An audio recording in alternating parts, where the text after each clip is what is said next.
On a night of pure terror, unlike any the world had ever witnessed, a monstrous storm erupted with a fury that seemed to tear the heavens themselves apart. Torrential rain hammered the earth, while thunder roared and lightning split the sky in blinding flashes, and howling winds screamed like the wrath of nature determined to erase everything. The people of the quiet town had no idea that this was no ordinary tempest. It was only the opening act of a catastrophe that would rewrite their world by the following dawn. When morning finally broke, a thick, unnatural fog rolled over the entire city, a living, breathing shroud so dense and menacing that anyone who stepped into it simply vanished without a trace, never to return. Deep beneath the surface of ordinary life, a secret military project known as Arrowhead had accidentally torn open a doorway to another dimension, and through that rift poured unspeakable horrors bent on the annihilation of mankind. In the midst of this growing nightmare, the only remaining sanctuary was a local supermarket. Yet the terrified souls trapped inside still had no inkling of the death that waited just beyond its walls. Inside a riverside home, an artist named David sat absorbed in his work, carefully crafting a painting destined to become a movie poster. The deadline loomed for the very next day, so even as the storm raged outside with increasing violence, he remained lost in his canvas. Suddenly, the winds rose to a terrifying pitch, rattling the windows in their frames until the entire house trembled. Sensing the danger, David gathered his wife Stephanie and their young son Billy and hurried them down into the safety of the basement. When dawn arrived, the storm had finally spent its rage, but the devastation left behind was absolute. A massive tree had crashed onto their home, one thick branch smashing through the window of David's studio and destroying both his precious painting and everything inside the room. Another tree had crushed the boathouse completely.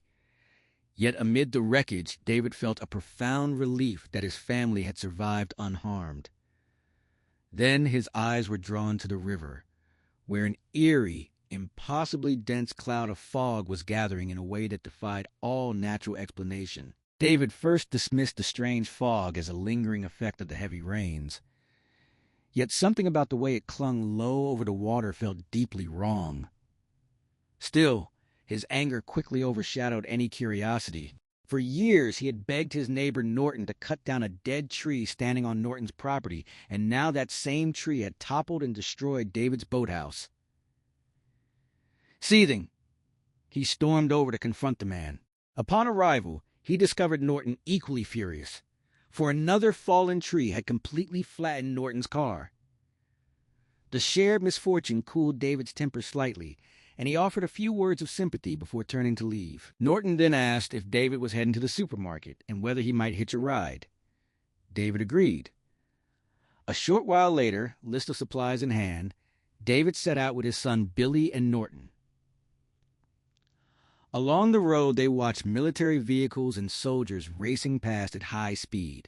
Norton speculated they were heading toward the restricted base on the hill near the river, and casually mentioned the whispered rumors of the secret Arrowhead project. Norton pressed further, revealing that their eccentric neighbor, Miss Eden, was convinced the military had recovered a crashed flying saucer containing 3 frozen alien bodies and was conducting clandestine experiments on them. David could only laugh, declaring that the old woman had clearly lost her mind. Their conversation carried them all the way to the supermarket, which that day was unusually crowded.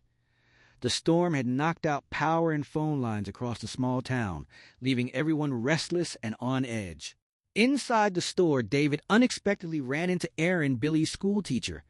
While he and his son began gathering supplies, 3 uniformed soldiers suddenly pushed through the entrance, their faces etched with raw panic as though they were desperately seeking shelter. Moments later, a military police officer stormed in after them, furious, barking that a full emergency had been declared across the city and ordering the men to return to duty at once.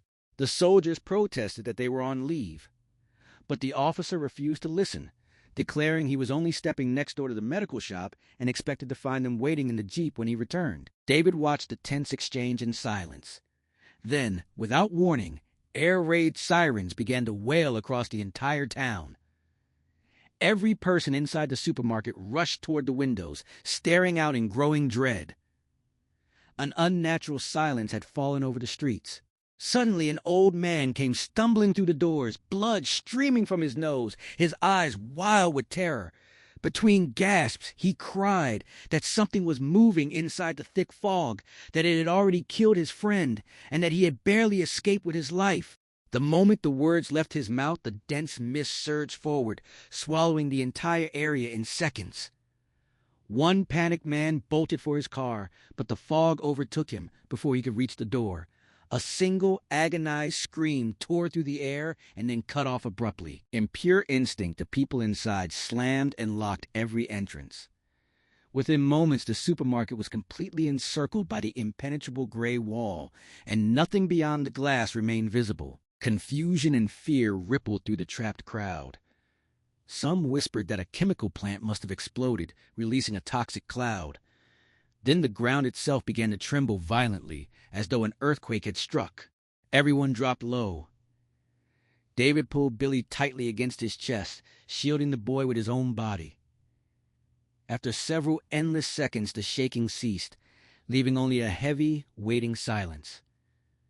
No one knew what now lurked just outside.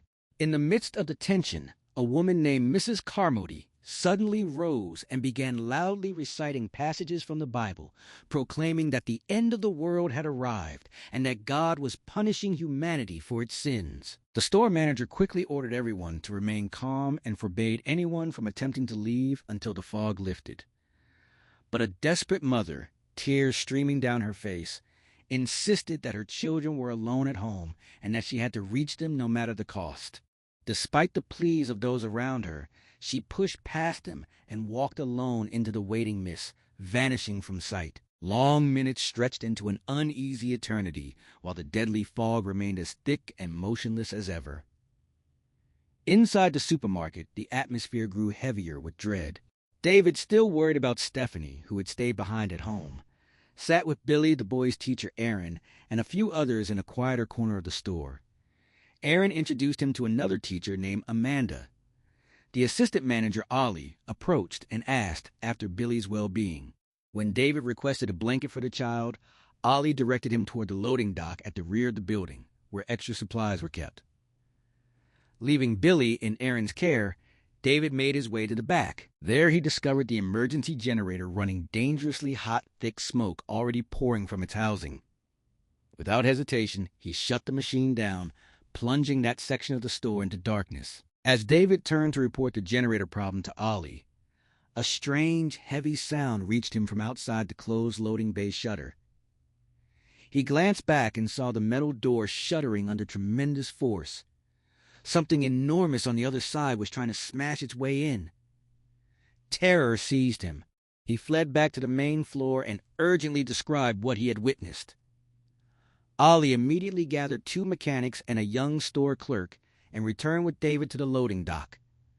By the time they arrived, everything had fallen silent once more. The mechanics openly mocked David, suggesting he had merely heard a stray animal or the wind and allowed his nerves to get the better of him. Although Ollie believed David's warning and argued against opening the shutter, the mechanics ignored him. One of them restarted the smoking generator. Closer inspection revealed that the exhaust pipe, which vented outside the building, was clogged.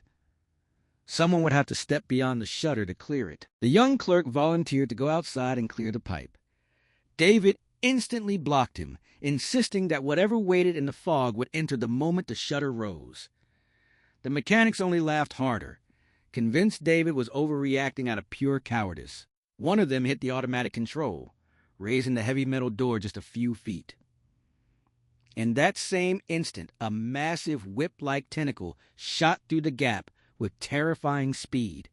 It wrapped around the clerk's leg and began dragging him toward the opening. Everyone froze in horror.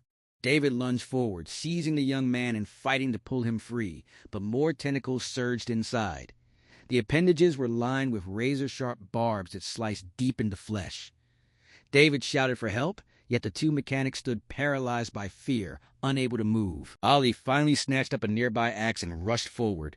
But before he could strike, the tentacle gave a violent yank and hauled the screaming clerk completely out into the fog. Within seconds, the cries were silenced forever. In that single, heart-stopping moment, the automatic shutter rose only a few feet, and from the swirling gray void beyond it, a colossal tentacle exploded inward with the speed of a striking serpent. The monstrous appendage coiled around the young clerk's leg like a living steel cable and began hauling him toward the opening with terrifying strength.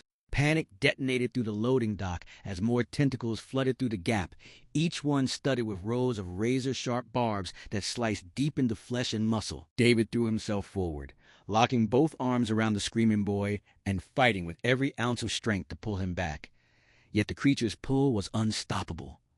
The two mechanics stood frozen in pure terror, unable even to move, while Ollie finally snatched up a heavy axe and charged. But before the blade could fall, the tentacle gave one violent final yank and dragged the clerk completely out into the deadly mist. His agonized screams echoed for only a few seconds before they were swallowed forever by the fog, leaving the survivors inside staring in horrified silence at the blood-smeared floor and the still-open shutter.